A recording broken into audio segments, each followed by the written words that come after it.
Olá, educadores brilhantes, sejam bem-vindos a mais um episódio aqui do Fala Educador Podcast, uma realização e organização da Brincadeiras e Jogos. Aproveite para que você possa fazer o seu comentário, deixar sua curtida e, claro, fazer a interação com os nossos episódios. E hoje um episódio muito especial, falando de um tema extremamente importante. Então, a você que é educador, a você que é papai, mamãe, vovó, preste bastante atenção, porque esse tema é para você. E hoje aqui, nossa convidada Patrícia Quiremitian, seja bem-vinda. Obrigada, Thiago. Acertou o sobrenome? Acertou o sobrenome. Já é um primeiro passo. É isso aí. Pati, seja bem-vinda. Obrigada. Se apresenta ao nosso público. Vamos lá. Bom, eu sou psicóloga e orientadora parental. Hoje a gente vai falar mais sobre a educação, né?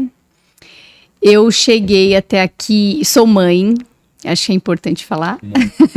Só um pouquinho importante falar, né? Porque a maternidade traz algumas mudanças na nossa vida, né? E eu quis bastante ser mãe. Me formei bem novinha, com 21 aninhos, eu já era psicóloga e não achava que tinha capacidade de clinicar. Porque para a gente cuidar da vida de alguém, a gente tem que ter um pouquinho de experiência de vida também. 21 tinha pouquinha coisa, né? E só teoria não basta na vida, né? Tem uma sabedoria que ela vem da vida, de vivências. Então, como eu já trabalhava em outra área, eu continuei em outra área, que era na educação também. Eu era professora de balé e eu dava aula para crianças pequenas, de educação infantil. E continuei durante um tempo, eu fui clinicar mais para frente, acho que por volta de uns 28 anos. E quis sempre ser mãe, mas não conseguia. E eu consegui aos 40 anos.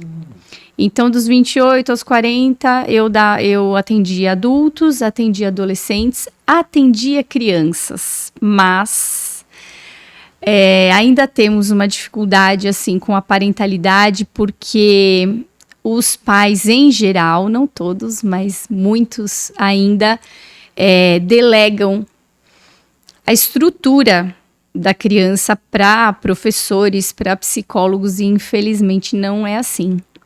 E aí eu via que quando eu ficava com a criança 50 minutos por semana, os pais queriam que acontecesse um milagre na vida da criança.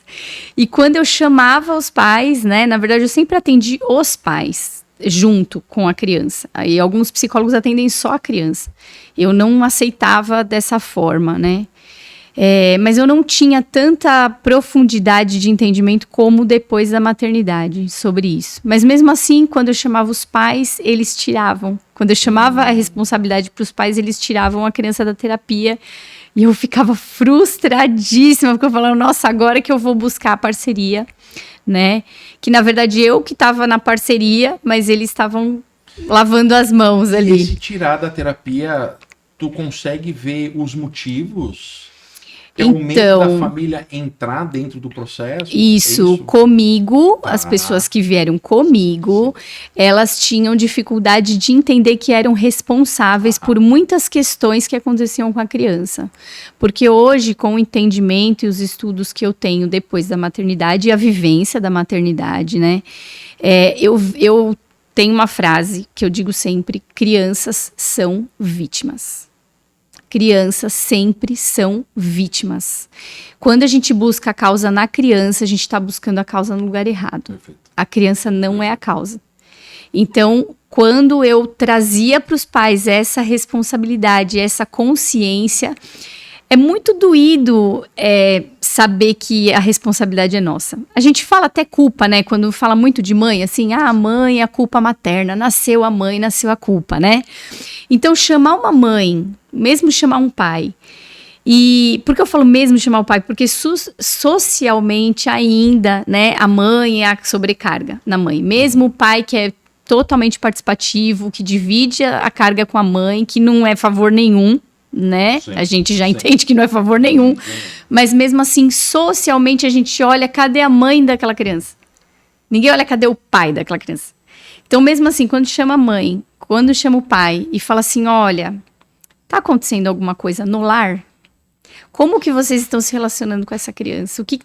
Então é um choque para os pais, porque aí o psicólogo vai falar que a culpa é dos pais. E é muito doído. Então hoje eu enxergo que assim, a dor é tão grande que é melhor fugir. Então tem a ideia de que a gente olha sempre o nascimento do filho perfeito. E aí você está me dizendo que também tem a síndrome dos pais perfeitos, né? Que Exatamente. essa ideia da gente escutar algo que a gente ou não enxerga ou não quer enxergar, né? E isso às vezes não, a maioria das vezes dói, né? Exatamente. E qualquer comportamento da criança, socialmente, os pais, né, a mãe principalmente, vai olhar e falar, meu Deus, onde eu tô errando? Ai, por que eu fiz isso? Por que eu fiz aquilo? Por um outro lado, também tenho, esta criança é assim. E socialmente a gente vê, eu vivenciei muito com a minha filha também. Quando a criança faz uma coisa errada, a sociedade olha para os pais, também tem isso. E quando a criança faz uma coisa certa, nossa, como ela é. E aí também não tem o mérito dos pais. Nossa, que trabalho legal que você fez com essa como criança. Melhorou, que incrível, né? Então, que trabalho legal. Verdade, não, né? Então, tem toda essa dicotomia, né? Tem um lado que a gente quer, como pais, entregar para resolve aí você. Tem outro lado que se chicoteia. E nenhum dos dois sai do lugar. Tu acha que é a falta da informação sobre a educação aos seus filhos, ou a falta de ferramenta, ou falta de tempo, tudo isso, como que a gente pode enxergar e o que a gente pode falar ao nosso público nesse olhar, né, assim, mais macro? Eu acho que tem tudo isso que você falou, né? Porque assim, bom, a minha filha, voltando só para contextualizar, ela chama Liris, tem 7 anos, ela nasceu de fertilização. Uhum. E eu tentei a vida inteira engravidar, então ela nasceu na 3ª fertilização. Quando eu engravidei, eu prometi para mim que eu ia ser a melhor mãe que eu pudesse ser. Não é a melhor mãe do mundo, não é a melhor... É a que eu pudesse ser. E a que eu pudesse ser, para minha personalidade, passava por estudo. Uhum. Perfeito. Então, quando eu estava grávida, eu comecei a estudar coisas que eu estudei na faculdade, mas assim, eu não me aprofundei tanto. E hoje nós temos outro olhar para a infância, né? Que na época que eu tinha 21 anos não era o mesmo. Já mudou muita coisa. Eu mesmo como professora de balé não tinha o mesmo olhar para a infância do que quando eu fui maternar, né? Então nós temos hoje, a gente pensa, né, num maternar estudado. Uhum. Então hoje a neurociência já desvendou muita coisa. A gente já sabe, por exemplo, que o cérebro demora até 25 anos para se formar totalmente. Ou seja, paciência. E aí eu com 21 era psicóloga? Sim, como assim? Né? Como assim? Ou querendo colocar que o meu filho com 9, com 10 seja capaz de resolver várias coisas. Isso, nem 9 e 10 a gente quer com 2. A gente quer com bebê, a gente quer deixar um bebê no berço e falar, fica aí tranquilo que, olha, eu gastei 3 mil reais nesse berço, meu bem. Não era para ter se comportado mesmo. Só que assim, o ser humano, ele nasce só com o inconsciente. Ele não tem consciência de cultura, de sociedade, ele não tem nada disso. Então o bebezinho, ele nasce como o bebezinho da Idade das Cavernas nascia. E na Idade das Cavernas era cama compartilhada. Aliás, não tinha cama, era corpo. Era corpo a corpo. Né? Depois vem amarração de tecido, que hoje virou sling. Hoje peito virou chupeta. E aí, quando o bebê está fazendo sucção não nutritiva, né? A gente chama de chupeitar, como se o peito estivesse imitando a chupeta. E nem essa função existe para isso? Não, e a gente se afastou da nossa essência, da natureza. O bebê, ele precisa da mãe o tempo inteiro. E a gente coloca... distância ancestral, né? Assim, né? Assim, sim. É estranho, né? E tá no inconsciente coletivo. Perfeito. Tá no nosso ser, tá na nossa genética. Não dá para explicar para o bebê que o bercinho que tá protegido, que não vai vir um predador. Porque na época das cavernas, a mulher não podia sair de perto do bebê, porque se ele chorasse, chamava a atenção do predador. Então, por instinto de sobrevivência, o que que era? Mamãe, bebê, mamãe, bebê, mamãe, bebê. Não é pra chorar, bebezinho. E quando ela precisasse sair da caverna por qualquer motivo muito grave, tivesse que deixar aquele bebezinho ali, e ele chorasse, se ele não fosse devorado pelo predador, o corpo dele apagava ele por sobrevivência. Porque o nível de cortisol e de adrenalina era tão grande que precisava apagar. Porque senão aí sim havia um predador. Então, o nosso corpo é muito sábio. E aí hoje existem... profissionais, não sei nem se esse é o nome que deveria se dar, mas enfim, que treinam o sono, né, para a criança aprender a dormir no berço. E aí ela aprende, mas não é que ela aprendeu, ela sobreviveu. Ela para de chorar de tanto que ela chorou e que não veio ninguém. E aí a gente vai ver lá no consultório adulto, com aquele vazio existencial imenso que veio de lá de trás. E essa mãe não tinha culpa porque ela não sabia. Não é falta de amor. Não é falta de amor. Então, uma das coisas é entender o desenvolvimento infantil. O que o nosso filho precisa, seja ele bebê, seja ele criança, seja ele adolescente. Porque a gente nem entende a adolescência. E com a cultura, então, que veio avassaladora, tecnologia. Então, vai mudando um monte de coisas. Se a gente não tiver, eu chamo de educação com conexão. Se a gente não tiver conexão com o nosso filho, seja a idade que for, se a gente não olhar e tentar entender o que ele está contando para nós, a gente só vai reproduzir uma educação que é distante. Perfeito. Que é a educação tradicional, e hoje tem muitos questionamentos também de é permissivo, porque os pais de hoje têm muita coisa também, né? Mas dentro da educação com conexão, se a gente vai se conectar, a gente precisa estudar.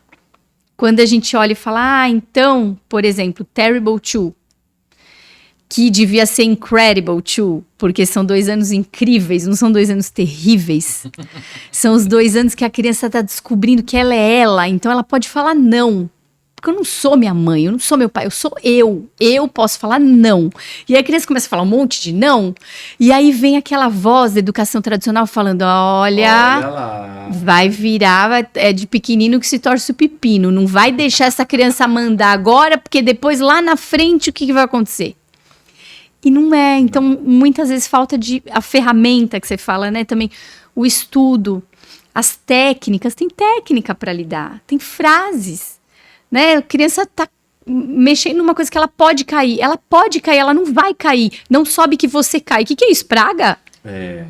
Sobe que você cai, não sabe se vai cair, se não vai, né? Uma vez eu vi uma mãe que ela comemorou a queda de um filho que estava andando no meio fio da rua, assim, sabe? Numa praça, aí o menino caiu, mas assim, nada demais, e ela falou, tá vendo? Eu falei. Te avisei. Perfeito, eu te avisei. Você não me viu. E aí a gente fica olhando sempre assim, dentro da área da educação física, por exemplo, a gente fala muito do déficit do movimento. Né? Ou seja, o quanto essa criança precisa estar em movimento, precisa estar em grupo, precisa se conectar com seus amigos, precisa estar nas praças. Então, assim, quanto mais ela se movimenta, mais ela se conecta, mais ela entende o rolê dela e mais ela acaba tendo essas ações que eu acho que todo pai busca ali, uma autonomia do filho, né? Porque logo mais ali, sei lá, eu espero que a minha filha tenha autonomia aos 45 anos, mas não vai ser 45 anos. Vai ser em breve, né? Vai ser em breve. É contagem regressiva. Né? Logo, né? Então a gente fica olhando isso, né? Beleza, o que eu mais quero para o meu filho é uma autonomia na primeira, na segunda infância, na adolescência e na fase adulta. Mas será que eu dou esses estímulos adequados para isso? E muitas vezes não, né? Muitas vezes eu fico ali tentando amarrar, tentando distorcer uma história, né? E vai gerando culpa na criança, né? E a criança que cresce com culpa, ela não deixa de amar os pais, ela deixa de se amar. Porque o que a criança precisa é pertencer. E o primeiro lugar que ela pertence é a família. Perfeito. Então, quando os pais, a mãe ou o pai dizem, tá vendo, eu não te avisei, olha, você não presta atenção, você é muito teimoso, você é muito teimosa, você é desatento, né? A criança vai ser isso. Antigamente, hoje em muitos lugares ainda existe, né? Você é burro, você não entendeu? A criança está lá fazendo lição, se esforçando, você é burro, né? E aí essa criança precisa ser burra. Ela precisa ter cada vez... Com tanta intensidade que ela passa a ser. Porque os pais não mentem. Perfeito. Então, mesmo que os pais admitam que mentem ou admitam que erram, para uma criança, os pais são perfeitos. E se eles disseram que essa criança é teimosa, ela precisa ser teimosa, porque é esse o lugar que ela foi colocada, esse é o lugar de pertencimento dela. E ela precisa pertencer. Tu acredita que é um olhar... eu tenho algumas críticas com relação a um filho ser produtivo demais para uma sociedade futura, sendo que nem o presente ele tá construindo ainda, sabe? Tipo, eu estudo para que o meu filho daqui 10 anos seja isso, né? Mas calma, cara. E o hoje, né? E como que a gente constrói esse presente? E você acha que esse olhar da culpa que os pais impõem, entre aspas, na formação dos filhos, é a falta do olhar, é a falta da calma, é a educação voltada à paz? Quais os motivos? Assim, o que leva um pai a falar, você é burro? Né? A primeira coisa que vem na minha cabeça é o próprio trauma desse pai ou dessa mãe. Ele volta, ele revisita um lugar. Eu digo que assim, a educação, ela pode te vingar ou ela pode te curar. A educação com o seu filho, sabe? Você maternar, você paternar, você pode se curar nessa maternidade ou nessa paternidade. Você pode se vingar no seu filho do que você recebeu. Meu Deus, verdade. Então, quando a gente diz você é burro, provavelmente esse pai ou essa mãe que está dizendo isso, ele também ouviu algo parecido com isso e ele incorporou que era isso. E se esse filho também for burro, ele é mais burro ainda porque ele não deu conta de fazer com que essa criança fosse inteligente. Em contrapartida, os rótulos positivos também são negativos, a meu ver. Quando você diz assim, você é inteligente, a não ser o você é capaz. Sim. Você é capaz, é perfeito. Eu adoro. Mas você é lindo. Eu atendi uma menina que ela tinha 17 anos e ela era linda mesmo. Mas essa menina, ela já estava indo para uma anorexia, uma bulimia, porque qualquer coisa que saísse do linda, que ela foi a vida inteira, ela já não pertencia. Uma criança que é dita inteligente, como você é inteligente? Essa criança não pode errar. Esse adolescente não pode errar, porque se ele errar, ele não pertence mais. E aí se vive sob pressão. Exatamente, interna, o rótulo, ele fica na sua testa e você não pode sair daquilo. Então, quando você é preguiçoso, você não é proativo. Você não é... Se você for agitado, você não é... Eu sou preguiçoso, serei preguiçoso. E se você tiver uma atitude de fazer coisas... mas onde estava o preguiçoso que meu pai falou que eu era? Perfeito. Então, eu já não sou mais. Então, o inconsciente, ele faz esse movimento. E nós, pais, temos os nossos traumas. Nós temos... Eu vou dar um exemplo que eu dei até para uns pacientes na sexta-feira. Eu fui criada por uma outra pessoa, não pela minha mãe. Minha mãe trabalhava muito e tinha uma pessoa que ficava em casa. A gente falava que era mãe de criação, né? Perfeito. Ela educou a gente desde bebê até os meus 18 anos. E ela dizia assim, come tudo porque tem criança passando fome na rua. Isso, minha mãe falava igual. E eu não tenho nada a ver que a criança está passando fome na rua, porque eu não tirei a comida da boca da criança. Eu nem sabia, eu nem conheço essa criança. Então eu levei uma culpa, e você também, e um monte de gente que está ouvindo, a gente que sabe que levou essa culpa. Então assim, a gente levou uma culpa que não era nossa. Perfeito. E aí a gente teve que comer. Eu tenho 3 irmãos, não tem nenhum. Se eu sentar com qualquer um dos 3 irmãos, nós não deixamos um grão de arroz até hoje no prato. É só o osso lá do frango, é o máximo que a gente deixa. E a minha filha, eu tinha no começo muita agonia que ela não terminava de comer. Só que quem colocou a quantidade de comida fui eu, porque ela era pequena e eu não sei o tamanho do estômago dela e eu não sei o que está satisfazendo ela. Então, conexão com o corpo é uma forma de educar. Né? Então, a criança não pode ser forçada a comer. Nós não estamos no corpo da criança para saber o quão satisfeita ou não ela está.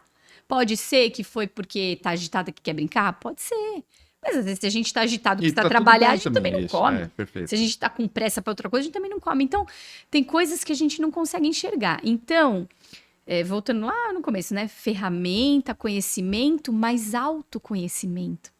Porque se eu ficar com o meu trauma de que porque eu tinha que comer tudo, a minha filha vai ter que comer tudo, é a educação da vingança. Quando eu olho para mim e falo, poxa, que ruim que eu tinha que comer tudo. Eu não quero fazer a mesma coisa com a minha filha. Só que até hoje, ela deixa aquilo ali me angustia. E hoje ela já sabe da história, porque eu contei. E ela parece, né? Agora voltando para a educação tradicional, parece que faz de propósito. Sim, dá aquela sensação de que faz de propósito. Sim. Mas talvez não seja. Talvez sim, eu sou livre. E eu posso deixar 1, 2, 3, quantas colheres no prato que eu quiser. E tá tudo bem. Então, assim, educar é se curar também se a gente quiser. É olhar para essa dor, né? Não tô dizendo que, nossa, isso aqui foi um trauma gigantesco. Não é isso. Trauma é uma marca. É uma marca. Se eu tenho um corte, eu sofri um acidentezinho aqui, tem um cortezinho. É um trauma. Bateu, traumatizou, né? Então, às vezes as pessoas se assustam quando eu falo, isso é trauma, né? Quando eu falo para os pais, quando os pais vêm para mim. Não, mas eu não sou traumatizada com isso. Não, você é. Eu não tô dizendo que o trauma é um negócio que te paralisa para a vida inteira. Tem traumas e traumas. Reconhecê-los é um primeiro passo extremamente importante. Exatamente. Perfeito. Começar a olhar para si para não reproduzir no seu filho. Porque aí a gente vai levar os traumas para frente. E o filho pode levar para o neto, e o neto para o bisneto, e assim sucessivamente. E aí vai ficar gerações de pessoas presas, enclausuradas em questões que não precisava, né? E uma coisa que tu falou que me acertou bastante, assim, a ideia do elogio, né? Como que a gente, às vezes, nossa, você é incrível, tá? Mas na próxima etapa, ela quer ser incrível também. Mas ela tem várias pressões, tem várias, né?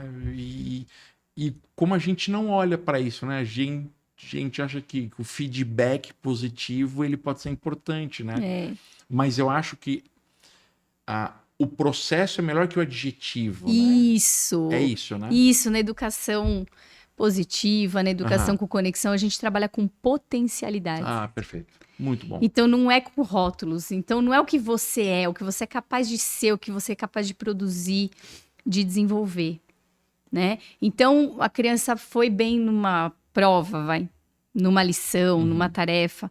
Puxa, que legal que você conseguiu. Como você se sentiu? Nossa, como você se dedicou? Como você se esforçou? Quando a gente fala assim, você é esforçada, o dia que a criança não quiser se esforçar... ela vai sofrer. Que é um direito, não é? Hoje eu não tô afim, não tem vez que a gente criativo faz parte. Exato. Então, assim, ela vai sentir culpada, porque minha mãe e meu pai falaram que eu sou esforçada, então eu tenho que sempre me esforçar. E também se esforçar, né, é por força. Tem coisa que pode ser natural, não precisa por força. Então, quando a gente fecha questões, a gente exclui outras. O ser humano, ele é tudo. Nós temos tudo dentro de nós. Nós temos coisas boas e coisas que não são tão boas assim. E aí essa criança não pode sentir ciúme, ela não pode sentir inveja, ela não pode sentir raiva, ela não pode sentir medo. Você é tão corajosa. Como você tá com medo? Você é tão corajosa, filha. Você é tão corajoso. Pô, mas coragem também é sentir medo. E aí a gente tem que ampliar tudo isso. Essa menina é tão alegre. Coitada dessa criança, não pode ficar triste. Ai, que linda, né? Ela é tão alegre, ela é tão sorridente. Nossa, o dia que tiver séria, destruiu. Criança. E E uma outra coisa importante que você se irritou por algumas vezes, o seu maternar, né? O que mudou no seu olhar ou no seu dia a dia? Mudam várias coisas, sendo mãe ou sendo pai, mas nesse processo pré e pós, assim, o que te bateu, sabe? O que foi legal, nessa ideia, assim, Eu sou suspeita, né? Sim, Porque como sim. eu quis muito Sim. ter e eu tive muitas, demorou muito para eu conseguir, foi um esforço mesmo, tive que pôr força de todos os sentidos, financeiro, emocional, desgaste físico, porque hormônios e tudo. Eu não sabia o que ia vir, né? Então, quando eu engravidei, eu falei pro pai da minha filha, que era meu marido, eu disse assim, eu não vou trabalhar. Eu vou parar de trabalhar. Não, amor, mas assim, nossa, como que vai ser, né? Nossa vida financeira nossa qualidade de vida vai diminuir. Eu falei, o que é qualidade de vida? Uhum. Aí eu tinha estudado sobre amamentação. Eu falei, a minha filha precisa de tetê e da mamãe. Perfeito. É isso que ela precisa. É isso que eu vou dar pra ela. E eu falei pra ele, eu não sei quais as condições, como vai nascer, porque a gente não sabe, né? Não. Vai lá no Aí vem ultrassom. uma questão Mas que e eu aí? gosto. Você sabe quais são as questões que você vai enfrentar quando vem um ser humano, né? Quando Maria Flor nasceu, também com 7 anos hoje, ninguém explica pra nós como que é a partir de agora, né? Nasceu, tá, mas o que eu faço, né? Tipo, qual é o próximo passo, né? E aí eu fui vivenciando com ela muitas coisas. E só que eu tinha estudado muitas coisas. Então, quando a gente vira mãe, também tem muita pressão da sociedade, né? Sim. Faz isso, faz aquilo, avó, outra avó. Não é por mal. É porque já vivenciaram e cada um tem o seu lado da experiência, né? E eu tava blindada com tudo. Então, eu vivi assim. E hoje a minha filha, conexão total, né? A gente é muito conectada. E eu vivi um maternar muito, muito intenso. Eu amamentei até 4 anos e 1 mês. Maria Flor também foi até 3,5, alguma coisa assim. Eu só parei porque eu tava tentando engravidar de novo, meu leite secou por conta dos hormônios. O médico falava pra eu parar de amamentar, porque ia ser difícil de eu engravidar, mais difícil. Eu falei, bom, se esse é o preço, eu não vou dar conta de tirar o peito da minha filha. Porque eu tinha muito medo de não conseguir engravidar e ter tirado o peito e não ter dado o irmão pra ela e não ter outro filho. Eu falei, não, se for pra ser, Deus vai dar um jeito. E estudei sobre amamentação em tandem, que é amamentar a criança e o bebê, amamentação... Não, perdão, falei o nome errado. Em tandem é quando você amamenta grávida, né? Então eu estudei e não tinham questões que impediriam. Tinha pra mim porque eu já tinha dificuldade, né? Então, o maternar, para mim, mudou o meu olhar também para o ser humano. Porque quando eu atendi adulto, a gente faz a conexão. Só que, mesmo assim, na sociedade, a gente continua educando as crianças do mesmo jeito. De uma forma fria, de uma forma autoritária, de uma forma que precisa ter hierarquia, sim, claro. O adulto da relação é o adulto da relação. Ele que comanda, ele precisa comandar. A forma de comandar é questionável, não precisa ser violenta, não precisa ser agressiva. Né? E o violento, às vezes, não é necessariamente com violência física, mas com falas autoritárias, com falas de... A criança, ela não precisa obedecer. Isso é uma fala da educação tradicional, ela precisa colaborar e ela precisa respeitar. Só que ela me respeita à medida que eu a respeito também. Então, na educação que nós tivemos, nós precisávamos respeitar os nossos pais, mas eles não precisavam nos respeitar. Então, foram coisas que eu fui estudando e que eu fui vendo e que eu fui vivenciando com a minha filha, que hoje, já há um bom tempo, eu olho para as pessoas e a gente já vê o que aconteceu na infância, né? Porque infância é chão que se pisa a vida inteira. E tive que olhar para as minhas feridas, tive que olhar para as minhas situações. Eu fiquei muito tempo sozinha com a minha filha sem rede de apoio. Até hoje minha rede de apoio é pequena, mas tenho que agradecer as que eu tenho. Mas não é grande, né? E eu tive uma vivência com a minha mãe que a minha mãe não conseguiu. Minha mãe me amamentou 40 dias, voltou a trabalhar, aí vinha, dava o peito no meio do dia, dava de noite, aquela coisa, né? E eu não pedia pra minha mãe pra ficar com a minha filha. Eu não conseguia tomar banho. Porque o pai dela saía, ele trabalhava muito, sempre trabalhou muito, saía muito cedo e voltava muito tarde, eu ficava sozinha o dia inteiro. Então a minha ex-sogra que me ajudava. A minha mãe não ia lá. Mas ela sabia que eu sabia que se eu pedisse, ela iria, mas ela não ia. E ela, não, filha, quero ver como que você tá. Não. E me imaginar agora, minha filha tendo um filho, eu tô lá, a não ser que ela fale pra mim, vai embora, não quero você aqui. Caso contrário, filha, o que precisa, eu tô aqui, né? E um dia eu pedi pra minha mãe, pra ela vir. Eu falei, mãe, eu preciso tomar um banho. Sabe, um banho de... Banho. Um banho assim, sem a criança. Sim. E aí a minha filha chorava muito longe do meu colo, muito. E hoje eu vejo, inclusive tem um livro que chama, que eu recomendo para as mães que estiverem assistindo aí, as que estiverem grávidas também. Maternidade e o Encontro com a Própria Sombra, da Laura Gutman. É um livro sensacional. Porque a gente começa... Na lida com aquele bebê, a gente começa a enxergar coisas e traumas que a gente não enxergava. E eu senti uma ausência da minha mãe muito grande, mas eu sou tão orgulhosa que eu não pedia. E nesse dia eu pedi. Ela veio. E quando eu coloquei minha filha no sofazinho, assim, pra subir, ela começou a gritar e chorar, que minha filha, longe de mim, era um choro só. Por quê? Porque eu precisava me curar do meu abandono, do abandono que a minha mãe precisou trazer para mim, porque ela precisava trabalhar. Sim. Não é que ela queria, ela era novíssima, minha mãe. Então, eu vivenciei aquele trauma com a minha filha e eu me curei também na minha filha. Né? Então, essa é uma das coisas que a maternidade me trouxe, uma cura de mim bebezinha. Aprender hoje também a me acolher as minhas dores. E nesse dia, quando eu fui subir para tomar banho, eu vi minha mãe assim, ó, 2 meses, minha mãe assim, menina, você não deixa sua mãe, mas não gritando, mas assim, você não deixa sua mãe tomar banho, deixa, ela só vai tomar um banho, como se um bebezinho. E aquilo me angustiou tanto, mas tanto, que eu tomei um banho, que eu acho que eu nunca tomei um banho tão rápido na minha vida. Minha mãe nem entendeu, acho que não dava tempo nem de eu tirar, ter tirado a roupa. Toma um pouquinho mais.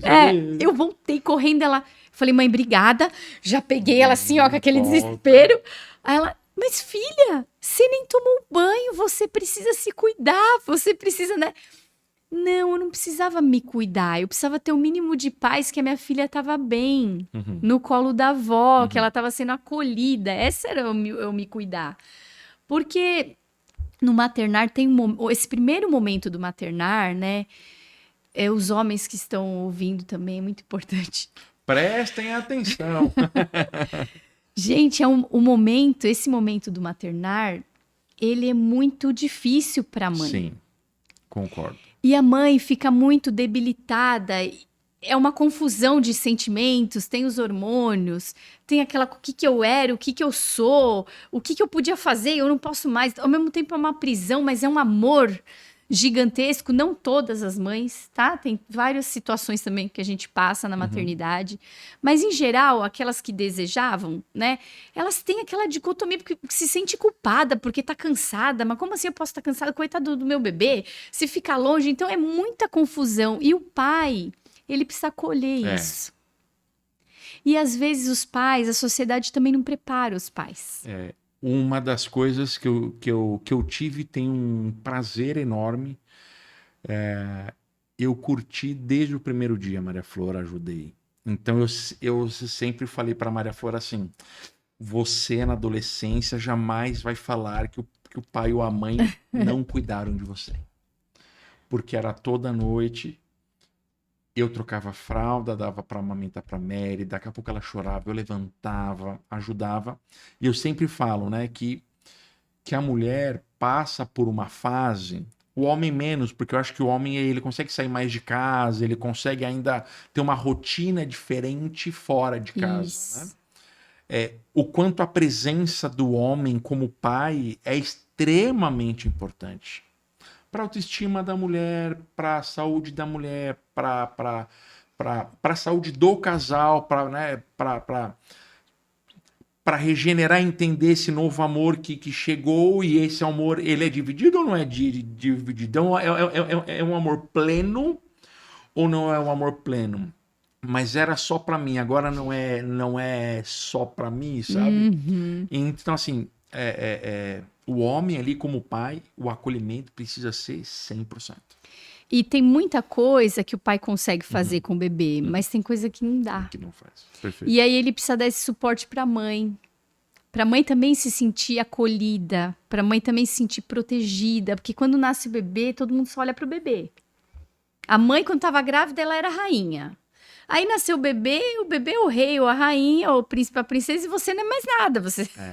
Tu é mãe de alguém.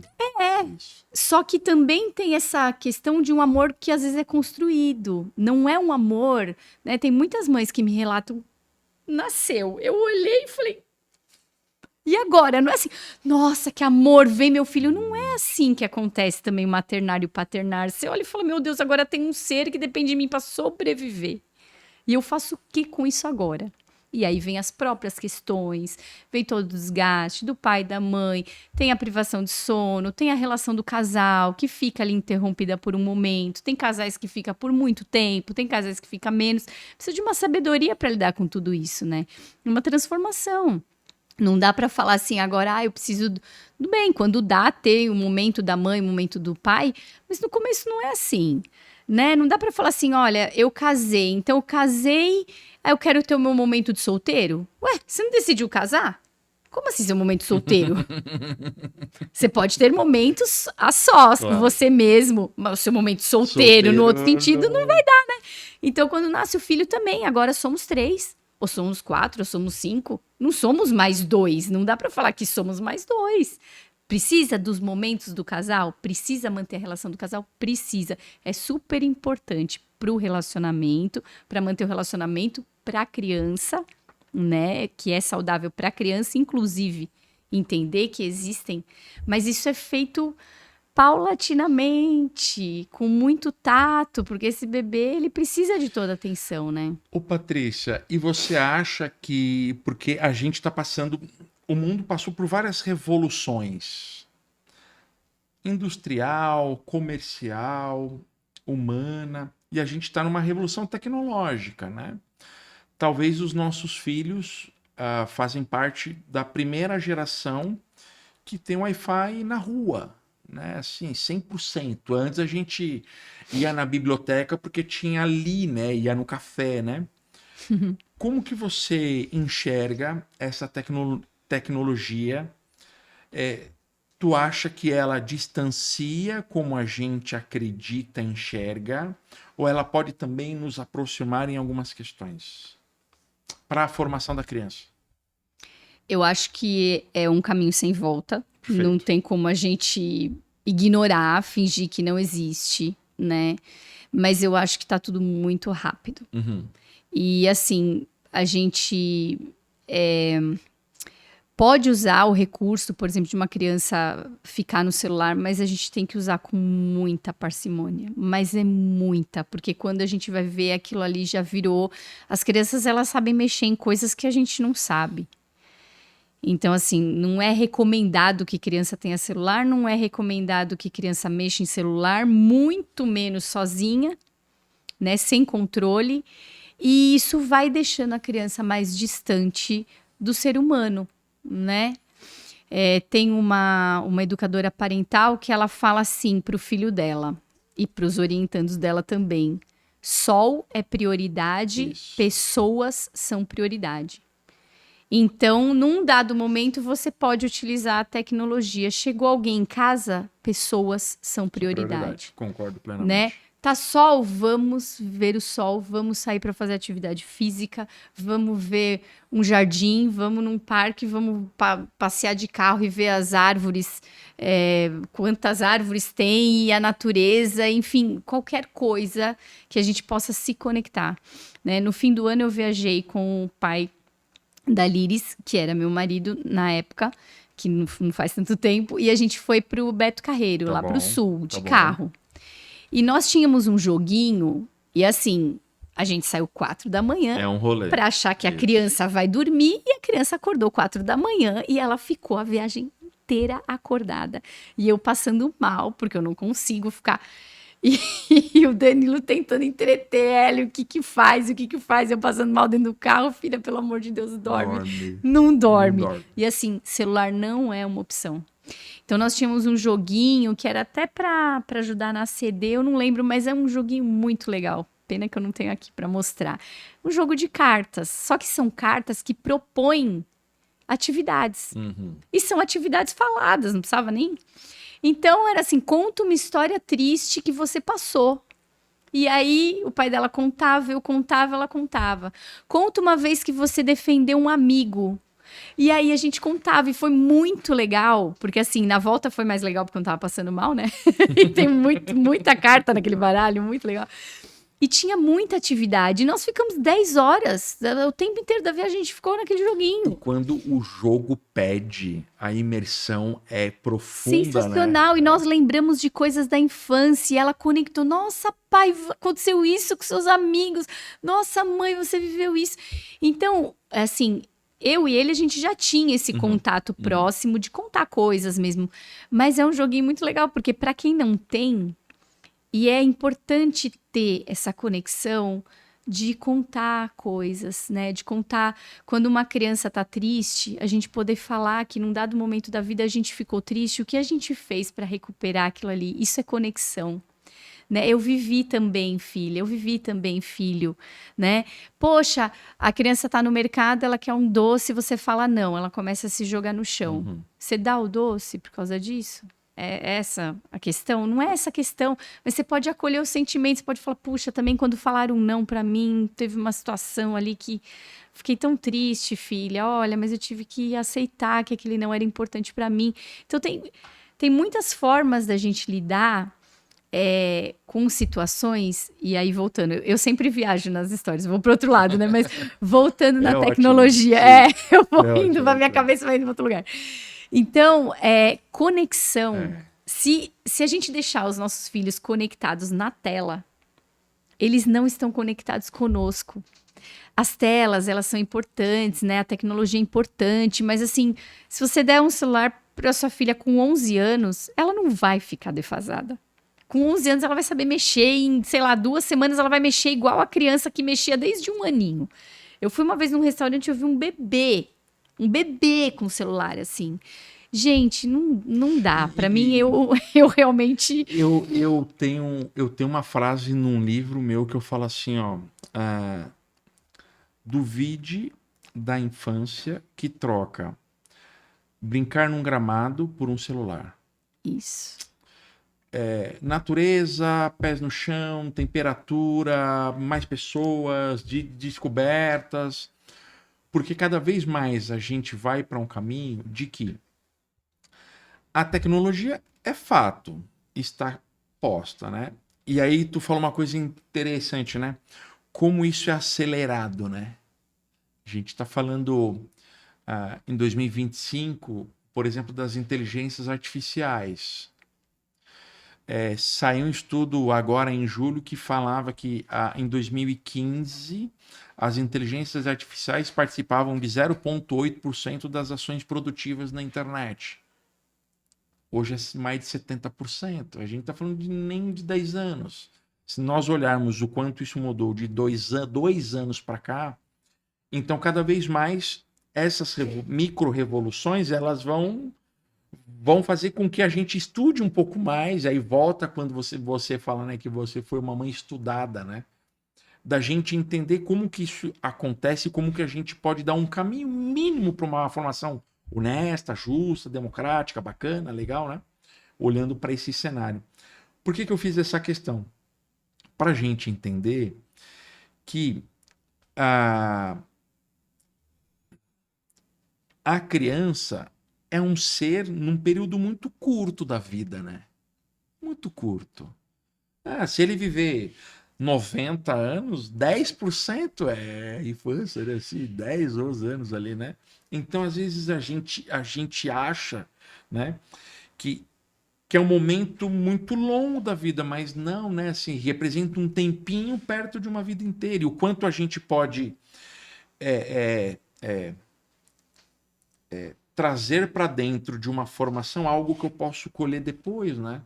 Isso é muito sutil, né? E hoje em dia, fiz até um post uma vez no Instagram que falava assim, não tenha filhos. Aham. Porque assim, a gente quer ter filho, mas a gente não quer cuidar. A gente quer ter filho, mas a gente não quer se responsabilizar. A gente quer ter filho, mas a gente quer continuar na mesma rotina que a gente tinha. Nós que moramos em São Paulo, a gente sabe que o paulistano tá correndo desde a hora que acordou até a hora que vai dormir.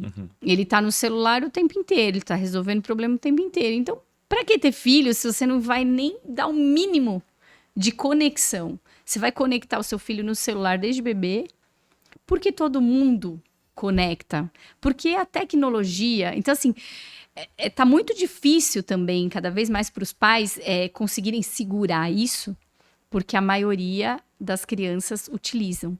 E a maioria das crianças está como? Com diagnósticos equivocados de TDAH, com cortisol lá em cima e adrenalina porque não dorme, porque vai dormir debaixo de tela, porque dormiu com o celular assim, ó, fazendo, né? Dormiu vendo o celular. Os adolescentes... O celular usado até como propina, né? Se você se comportar, eu te dou um pouco mais. Isso, exato. Né? Não faz sentido, exato. Né? Os adolescentes estão se mutilando, estão competindo, fazendo desafios na internet para ver quem se enforca mais sem desmaiar. Aspirando desodorante. É difícil. Então, assim, o mundo tecnológico, ele tem benefícios, óbvio, mas ele tem muitos malefícios para a infância e para a adolescência. Porque esses adolescentes, essas crianças, eles estão se sentindo sem pai e sem mãe, muitos deles, e eles buscam, muitas vezes nas redes sociais, aprovação em filtros, principalmente as meninas, né, em filtros, em maquiagem, em pó, porque tem que ser esse padrão de beleza, e sofrendo bullying, cyberbullying, e é muita coisa que acontece na internet, que, a meu ver, como educadora e psicóloga, é muito mais prejudicial do que benéfico. Né? Então, assim, a gente já vê também muitas escolas já não tem mais livro, é no tablet, e eu questiono isso, sabe? Do meu olhar, eu penso que tem que ser menos é mais, sabe? E a tecnologia, para mim, tem que ser menos na infância. Na adolescência, a gente vai calcular, né? Eu atendo pais que... Puxa, mas a minha filha, ela tá ficando o dia inteiro no celular. Eu já falei para ela que se ela não tirar nota boa, eu vou tirar o celular. Eu falei, então, isso daí é castigo. Isso daí é punição. Na educação com conexão, não tem conexão. Você pode fazer a mesma coisa de uma forma diferente. Então, por exemplo, filha, eu tô percebendo que o seu rendimento escolar diminuiu e que o celular está prejudicando o seu rendimento escolar, está prejudicando a sua socialização física com as pessoas, real, presencial. Ali, exatamente, olho no olho, falar. Os adolescentes olham para baixo, eles não conseguem se conectar visualmente. Então, assim, por isso, porque eu te amo e eu vi que eu deixei muito, eu vou recuar.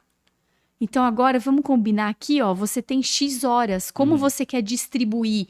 E aí você vai tirando, porque é um vício. A criança, o adolescente vai ter abstinência do celular, ele vai ter abstinência do celular.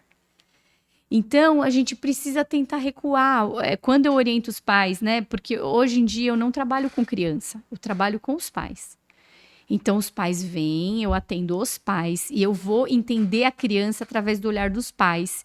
E eu vou entender os pais, aí já dá para ver a dor dos pais, o trauma. Quando eles vão falando, eu já vou percebendo que aquilo não é da criança. Então, tem pais que vêm para mim e falam assim, mas esse menino, eu tô atendendo uma criança, eu tô atendendo os pais, né? Mas é uma criança de 3 anos que ela chamou um neurologista, um neuropsicólogo, não sei o que, eles falam, olha, não tem nada, tá? Ela queria porque queria um diagnóstico. E antes dela me falar, eu falei, seu filho não tem nada, seu filho é só uma criança de 3 anos. Não, mas ele faz isso, ele faz aquilo. Tá, mas você... Aí eu entendi ela, eu entendi o pai. Ó, quando vocês conseguirem... Aí a gente trabalhou as dores deles. Aí eles começaram a modificar, chegou na semana seguinte... Nossa, o fulano tá outra criança. Uai! Então, dá que o bom, celular. que bom. Mas Coisa então aí boa. conseguiram entender que partia deles. Então a questão tecnológica é a mesma coisa. Ah, meu filho não dorme, meu filho não come. Ué, mas se você deixar ele no celular, não, não vai fazer nada disso mesmo. Tu falou do questionamento do tablet, por exemplo, né? Eu me questiono muito sobre o ficar sentado, né? 4, 5 horas sentado, né? Sim. Muito tempo. Sim. Assim, ó, E aí vai difícil. reclamar que tem TDAH porque não Isso. consegue se concentrar. Lógico, ficou sentado 4 lógico. horas. O tempo de atenção Não vai dar. é de minutos ali, 4, 5 minutos, né? Então, assim, como que eu mantenho... Sai um estudo bem legal agora em julho, bem legal, que fala assim, para cada 58 minutos da criança sentada, eu faço 2 minutos de qualquer movimento. Uhum. Qualquer movimento. Eu amplio nos próximos 58 minutos 5 a 7 vezes mais o tempo de atenção e concentração da criança. Então veja, o quanto nós devemos ser questionadores também, né, das nossas ações, dos nossos núcleos, núcleo escolar, o núcleo familiar, o núcleo de trabalho, o núcleo social, o núcleo dos vizinhos e tal. Para a gente entender assim, quais são as escolhas que eu tenho para nós, né? Quais os caminhos que eu tenho para nós. Patrícia, eu tenho uma notícia. O tempo voou. Falamos pra caramba. Eu, né, principalmente. Falando para pais, dê algumas dicas. Eu sei que às vezes dar dicas restringe a um assunto complexo, né? Mas assim, de rotina, de dia a dia, na formação do filho, o que a gente pode dar para essa galera nossa? Vamos lá, eu acho que Já falou da tecnologia, que foi bem legal. Já falou do cérebro, da formação do cérebro. Eu acho que uma primeira dica de conexão, né, falando em educação com conexão, é tire ao menos 30 minutos por dia para o seu filho. Uhum. Se o seu filho é uma criança, senta no chão e brinca com ele. Se o seu filho é um adolescente, pega 30 minutos e conversa com ele. Se ele é um pré-adolescente, uma criança maiorzinha, jogue um jogo com ele. Proponha algo de conexão. O que a gente mais precisa é conexão. Uma dica de... Quando a gente tem desafios com os nossos filhos, né? Eu digo assim, todo comportamento é comunicação. E todo comportamento desafiador comunica uma necessidade não atendida. Então, assim, se o seu filho está com problemas, ele está comunicando uma necessidade que não foi atendida. Necessidade não é vontade, necessidade é necessidade. Então, a gente tem que se conectar com a causa.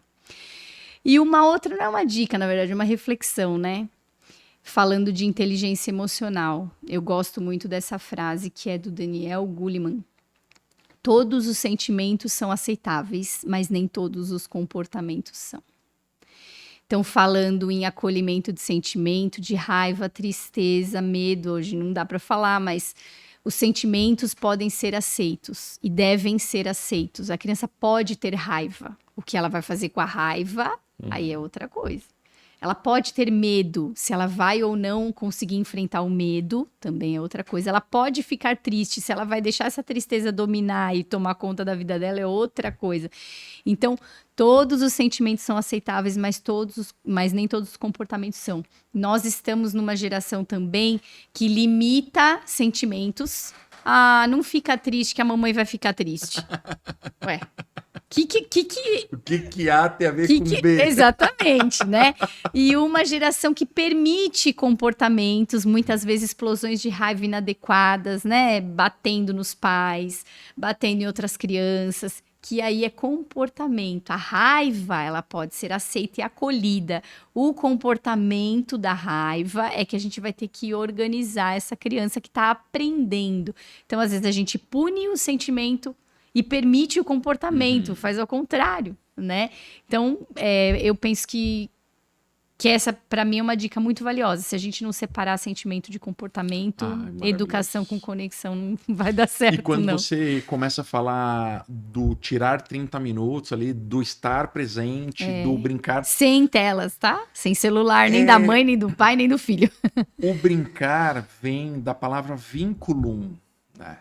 Isso é maravilhoso, né? Então, assim, quando eu me predisponho a sentar no chão, a abrir um jogo, jogar, eu estou conectado presencialmente, radicalmente com aquela criança. Isso.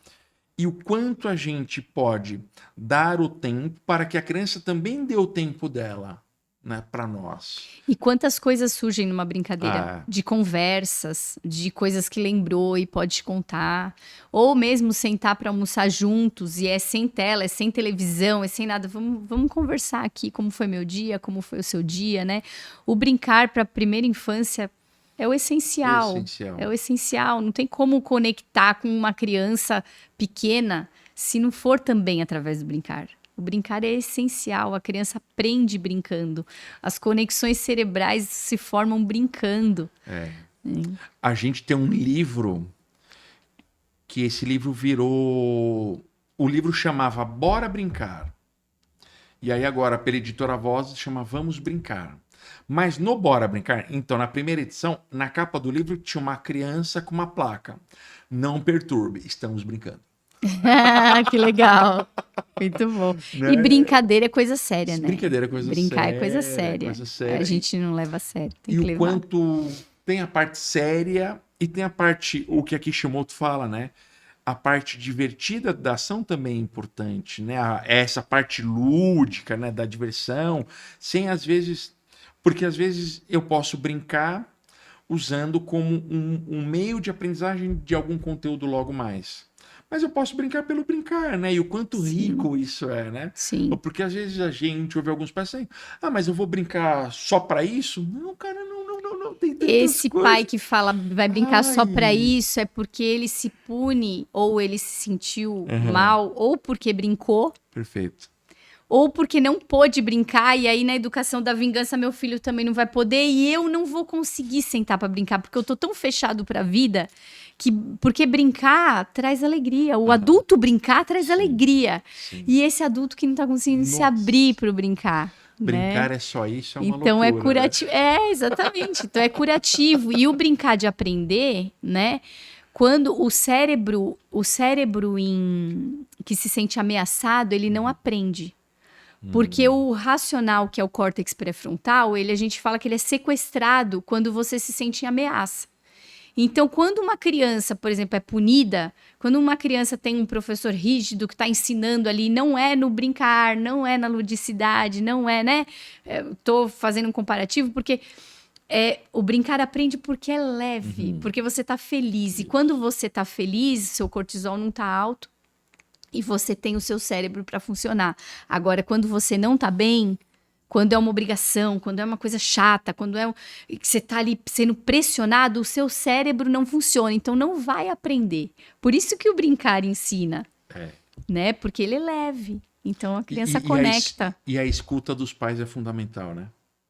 Fundamental. Que é a conexão, né? O Rubem Alves fala que existem cursos de oratória, mas não existem cursos de escutatória, né? Para escutar tem que abrir o coração, Perfeito. né? E aí tem que destraumatizar algumas coisas lá atrás, senão não vai conseguir abrir. Muito bom. Patrícia, como que as pessoas te encontram?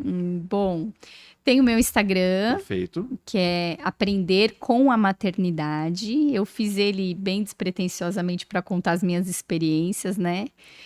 Mas dá para me achar lá. Tem meu contato, né? O link do Instagram estará na descrição do vídeo. Então tá bom. E o grupo? Eu tenho um grupo de WhatsApp que eu divido com as pessoas. Eu faço áudios, né, de assuntos aleatórios sobre educação. E aí dá pra gente estar lá também. Não sei se dá pra colocar também na descrição o telefone, o WhatsApp. Então vamos colocar assim. A gente coloca o link do Instagram. Se você tiver interesse de estar no grupo, chama no Instagram, recebe o link e vem pro grupo. Isso, pode Fechou? ser. Pode Combinado? Paty. Obrigada. Obrigado. Eu que Foi agradeço. incrível. Atenção, legal. você, educador brilhante, você, pai e mãe brilhantes, não esqueçam, deixem o seu like, deixe o seu comentário e divulgue esse episódio para toda a sua comunidade. Um grande abraço. Tchau, tchau.